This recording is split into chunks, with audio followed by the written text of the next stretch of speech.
We woke up this morning and our thermostat said 64 degrees. It's that special day of the year where you have to switch from cool to heat, and I could not be happier. The song that's playing in my head right now is War is Over. I am feeling on top of the world. Every single time I tell my mom like how excited I am for cold weather, she's like, I don't feel like you're meant to live somewhere warm. You guys know I love sweaters and jackets. Like, I am meant to live in a little bit of a colder city. Growing up, like, Tennessee gets seasons. Like, sometimes it snows, sometimes it doesn't. Like, it's really just luck of the draw from year to year. Sometimes I wonder how I lived in New Orleans. Like, I love New Orleans as a city, but in terms of temperature, like, it is pretty miserable at points. And I lived there in the summer. Okay. Like, a lot of people that go to school in New Orleans for college, like, they don't stay during the summer times. Like, I was there during the summer. I don't know if I could live somewhere that warm again. All this to say, today is just like such a perfect day because this marks the day that we just like descend into cold weather, you know, like when you switch over your thermostat right before Halloween, right before all of the holidays start up, like Halloween, Thanksgiving, Christmas, like right before they all come is the best time of year. I always think about my history teacher in high school. Humor me for a second. Okay, this is going to be a little bit of a tangent. Junior year of high school, I had US history. I don't remember what period it was, but it was like G or F or H or whatever, but it would always fall on the last period of Friday. It was the last class before the weekend. The very first day of class, Mr. White was our teacher. He got up and he gave this speech. He was like, a lot of you guys are going to hate this class because of where it falls in your schedule. A lot of you guys are going to hate me on Friday afternoons. I'm going to keep you to the very last second. I am never going to let you out early. I'm here to tell you that this is the best class you will have all week for that very reason. Then he talked about this poem called Ode to a Grecian Urn by John Keats that describes this whole urn and this guy chasing this girl, these two lovers, and the guy is like reaching out to the girl, but he's not quite caught her yet. One of the many takeaways from the poem is that that's the best moment. Like, the moment before you catch the thing or get the thing is better than the thing itself. And so US history, okay, the last period on Friday, that period is better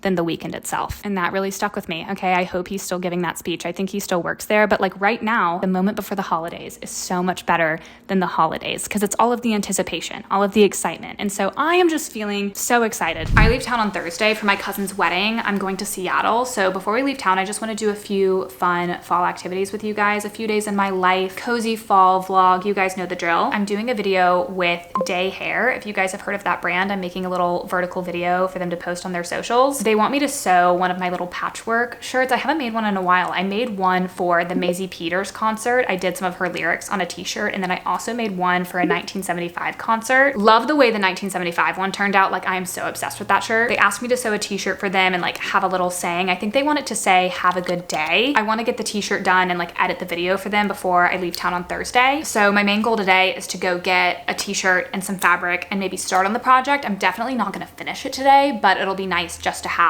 the materials here so I can work on it over the next couple of days. For the Maisie Peters and the 1975 t-shirt, I got both of those shirts at Target, so I'm just gonna go look there and see what they have, and then we'll go to a craft store and pick out all the fabric.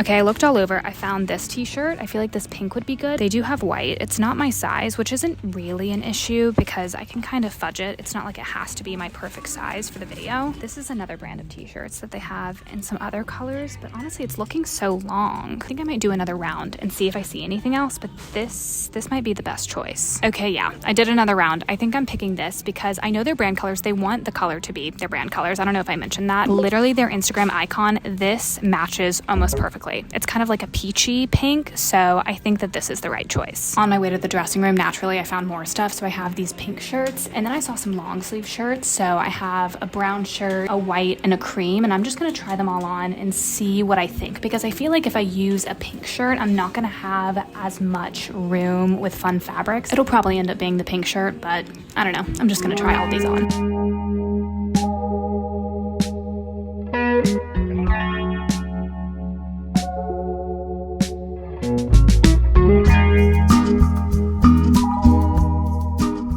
I brought the shirt in with me so I can put fabrics on top of it and see how it might look. I want patterns, but staying within the color palette that they've requested, which is pink, orange, brown, neutrals, and green. Those are kind of their branding colors. So I'm gonna try to stick to that, but find some fun florals or plaids or polka dots, stripes, just whatever we find. I love this one. I mean, this might be too multicolored, but this one is so pretty. And then also this one, like these are two fabrics that I just want for myself. I think this one would be good. I want to find a good like orange stripe or green stripe, which I'm not really seeing, but we have a floral covered. Nothing's really speaking to me. Actually, this is kind of fun. This is funky. I don't know if that might be too busy to have two floral patterns. I'm gonna go look on another aisle. This fabric is so cool. Look at that. I mean, that wouldn't work for this, but that's really cool. This one could work. This kind of tie-dye situation, pink and the orange. I just don't know. Maybe actually I shouldn't get multiple patterns. This is feeling so busy. Maybe I should pick one pattern and then just get like two solid colors to go with it. After a lot of searching, this is what I think I've landed on. I'm not totally confident in my choices, and I'm really missing Joann's. RIP. Like, really, really awful, really sad what happened to Joann's. The brown and the neutral one are corduroy. This dark green one is flannel. These other two, this lighter green and the orange, are just kind of like a generic fabric. I actually don't know what it's called. I've decided to do all solids and just like a lot of different colors. I'm just doing every single color from their color palette. I was scrolling on their Instagram feed and I just feel like keeping it solid but just doing all of these colors will make it fun, but it'll feel less chaotic. I just think doing a pattern might just make it look, I'm just thinking about their Instagram feed and I just feel like this will fit in because it's getting posted on their socials, not on mine. So I want it to look cohesive. I think I'm gonna go with this, and if I don't like it after I cut out the letters, we can reassess, but this is where we're starting.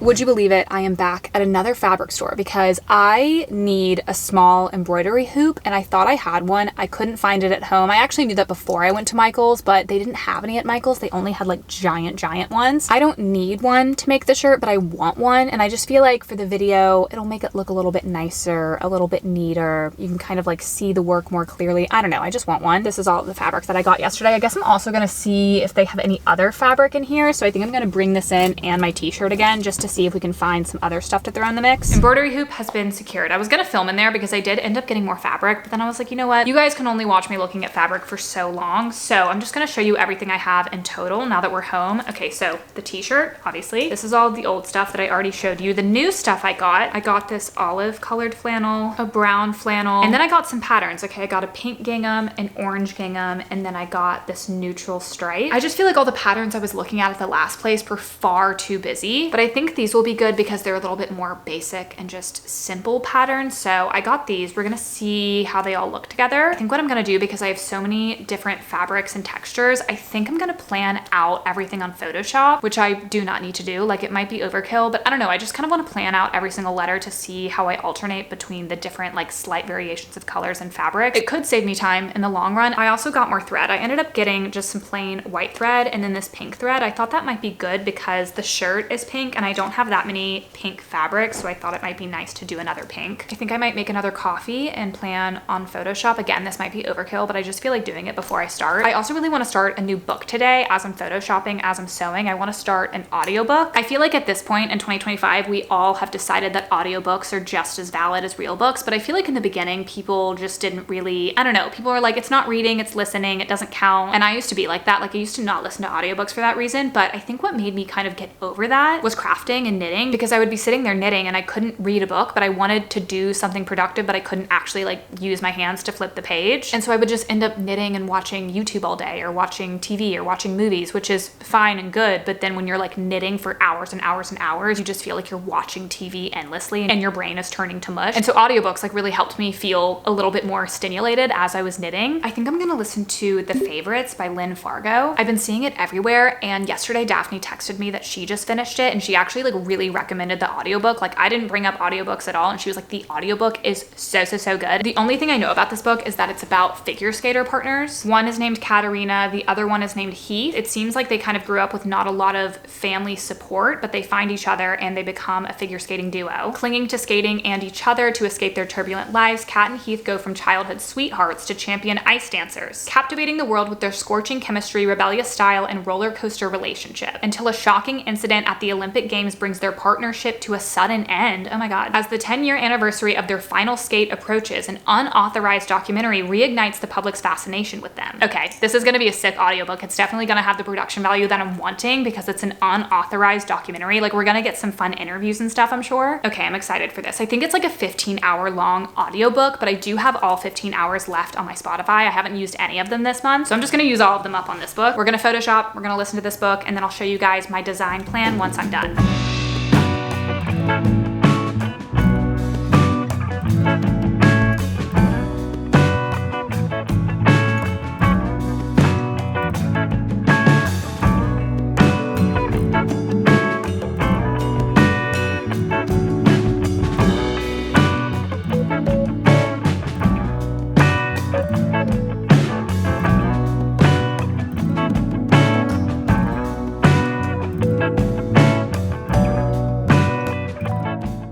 Here's what I planned out on Photoshop. I actually already cut out all of the letters. I'll show you guys. I'm pretty confident in all of them except for the tan corduroy one, the A in great. It might not be enough contrast. I don't know. I think it might be fine, but that's kind of the one I'm iffy on. Okay, this is what it looks like laid out. Obviously, these letters aren't going to be as good as they are on Photoshop. Like I can't get the letters to be perfectly straight because that's text and this is me cutting it by hand. But honestly, I think that's fun. Like I think it's fun to be able to tell that it's DIY, and especially because it's kind of like a patchworky bunch of different fabrics. Like it's fun to have the letters a little bit wonky, I think. This is the area that I'm kind of iffy on, like the R, the E, and the A and great. I don't know if I like that color A. I might switch it. That's kind of the area I might change. I also might cut a few of these letters again. Like I don't really love this A. I've been listening to the favorites. I don't really have any thoughts yet. Like we're just kind of getting background. Like we're just kind of setting the scene. Nothing for me to comment on has really happened yet. I'm enjoying it. I am liking the audiobook version because it's switching perspectives. Like they're interviewing different people. There's a bunch of different voice actors. Like I am enjoying it. I just need to get a little bit further and then I'll have some thoughts, I'm sure. I guess I'll start sewing. Honestly, this is gonna be me for the rest of the day because I wanna get this done. I am just gonna be here working on this, listening. That's my afternoon.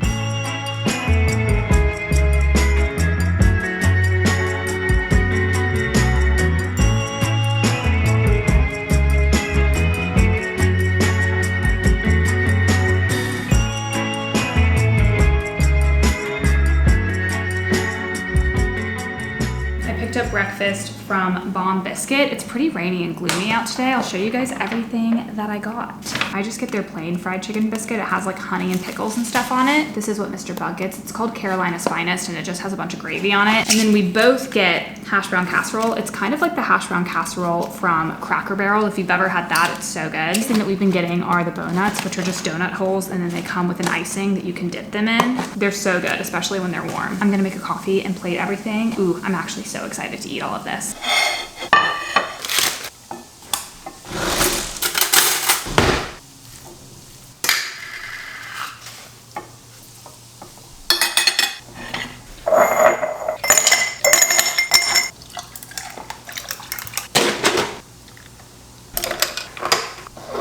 I've just been sewing all day, listening to this book all day. I ran some errands. I also got my hair cut. Thank you for noticing if you noticed. I think before bed last night, I had all of great done. Yeah, I did 5 letters. This morning, I did day. I decided to put a little period after the phrase. It might seem kind of weird that I'm sewing out of order, but I don't know. I just like feel like it helps with centering to kind of like do certain things first. It makes sense to me. We just have to do have a and then we'll be done. I like the way it's turning out. I think it's pretty cute. I'm 50% into the favorites and it's so good. I'm having so much fun. I think one thing I've realized about my book taste is that I like books that cover a lot of ground. Like I like books that cover a decade. It switches between different timelines. Like you get to see present day and then it switches to a memory in the past. Like I just love that. And more specifically when that has to do with a romance, like people that just have a lot of history and you just kind of like see them in the present, but then you go back and you get a lot of context for why they are where they are now. This book does that. I don't even know how many years have passed at this point, but we are covering a lot of ground. So much has happened in the first half of the book that I'm wondering what's even gonna happen in the second half. Like, I just feel like the first half of the book could have been a book in and of itself. We could have done a duology. Like, literally, she could have done a duology with this book. I'm loving it. Okay, I just reached like a really important turning point. I don't want to say anything. I don't want to give anything away. I'm just so curious to see what's happening from this point on. A lot of people probably say this about this book, but it's really reminding me of Daisy Jones and the Six. Just the formatting and the interviewing. In between interviews, it'll like describe the documentary that's on the screen. And so you can kind of see like what she has to say about her experiences, but then it also kind of has this documentary alongside it. The first chapter kind of sets that up, talking about how there's this documentary about their lives, and then all the chapters are told from the main girl's perspective. I'm loving it, and it's also a really good audiobook choice if you're looking for one, because all of these different people are being interviewed. They have a bunch of different voice actors, which I love when they like cast different people for all the different characters. I don't like it as much when audiobooks just have the same person that's like changing their voice ever so slightly. I'm gonna keep sewing and reading because I leave town tomorrow, so I really want to finish this. I need to lock in. I need to lock in.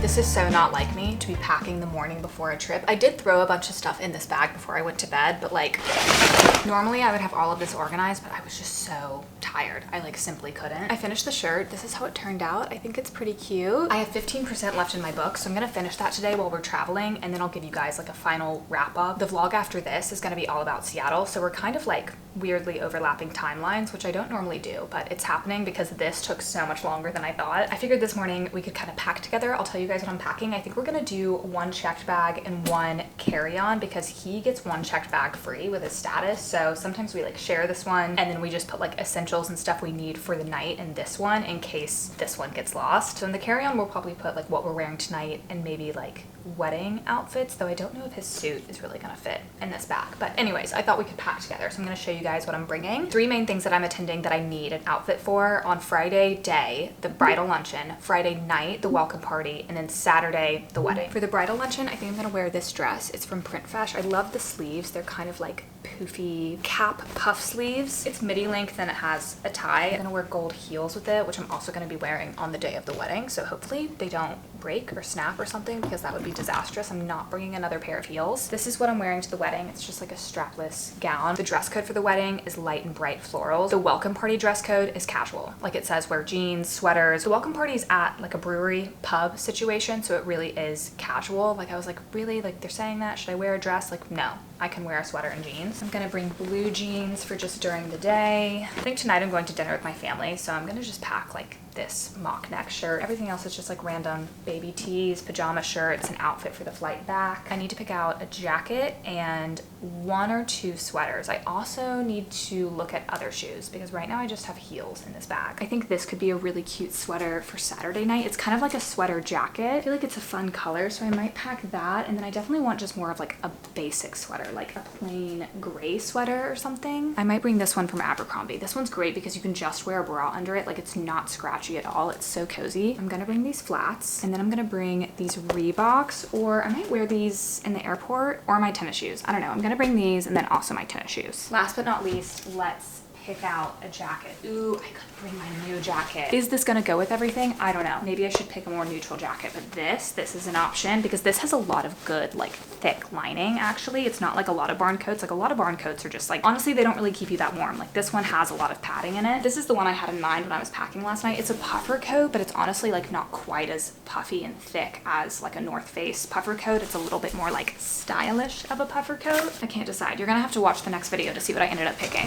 I'm already back from Seattle. I finished the book on the plane ride there. My thoughts, okay? I rated this book 5 stars on Goodreads. I think that rating is a little bit more of like a 4.5. I don't feel like it's a true 5 stars for me because I think about other books that I've rated 5 stars, and those are books that I like really hold near and dear to my heart. I think that this book is so good, but it's not like speaking to my soul in the way that other 5-star books do. But this is a 4.5. Like I know it's more than 4 stars because I was just so locked in the entire time. I think that this book is amazing. I love the story. I love how much ground was covered. covered. I loved the audiobook. Like, I think you can't go wrong audiobook or reading it. I think my favorite aspect of this book, I already talked about it a little bit, but it's just how much ground we cover and how you can see these characters evolve. Like, you see them from when they're like 15, 16, I think, and you see them for like decades after that. You get to see them in so many different phases of their life. It's really interesting just to see how their views on the world change, how their personality changes, like just everything that they go through. Like, you just get to see so much of all of these different characters, not just the main characters, like the side characters as well. I was caring just as much about the side characters as I was about the main characters, which I feel like doesn't happen that often, but I was like really wanting to know where every single character ended up. I was so curious. Also, to that point, because this is like a documentary interview kind of thing that's like way in the future, when you're starting from the beginning, you don't really know who these people are that are giving these interviews. It was so interesting hearing these people give these anecdotes about the main characters or just about like what was going on at the time, but you don't really know how they play into the story, or even if you know how they play into the story, you don't know like how they're going to play into the story later. It's just crazy thinking about like some of the people I was reading about in the beginning, and I was like, oh, like this is who they are in the story, and who they were at the end of the story, completely different. Like, you just don't know, like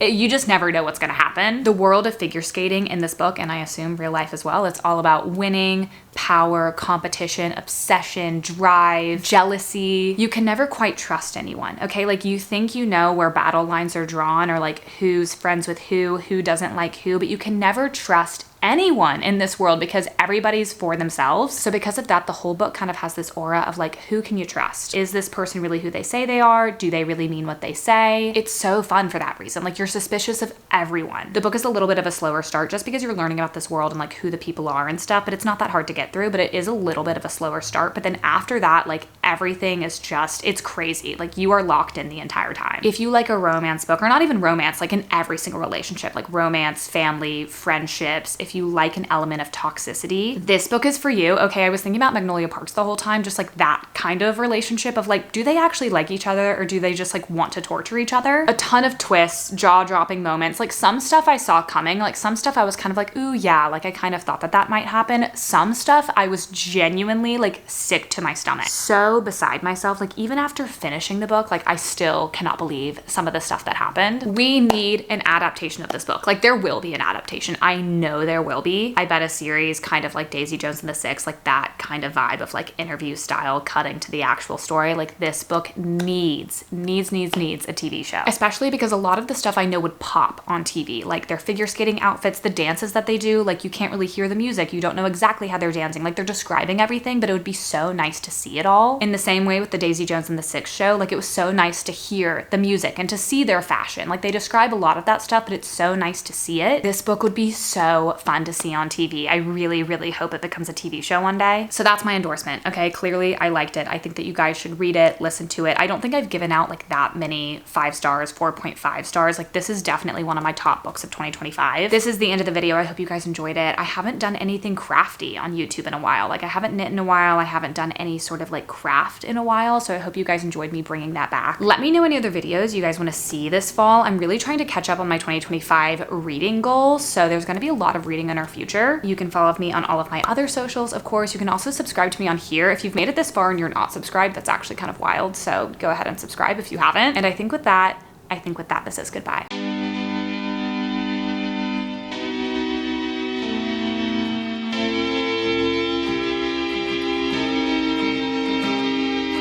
I think my favorite character to read about was Ellis. I literally can't say anything, but